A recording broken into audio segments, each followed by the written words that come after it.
Hello and welcome to React 201. This is intermediate React. In this module or in this course, we are going to be working with a lot of different components in React.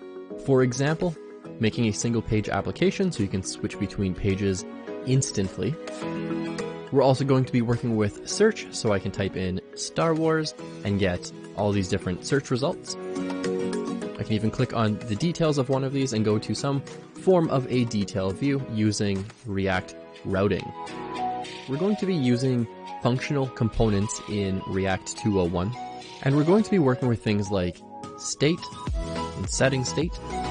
We're going to be working with APIs such as the moviedb.org API. We're going to be working with props, and we're even going to be working with history.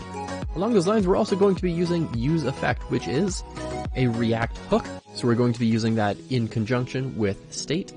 Again, we're going to be using an API.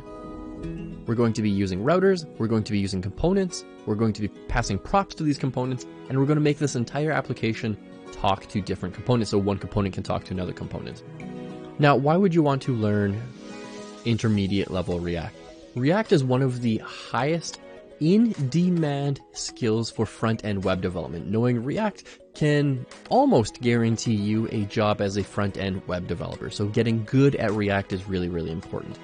If you're going to become a freelance web developer, you're going to need to know how to write React and what it does.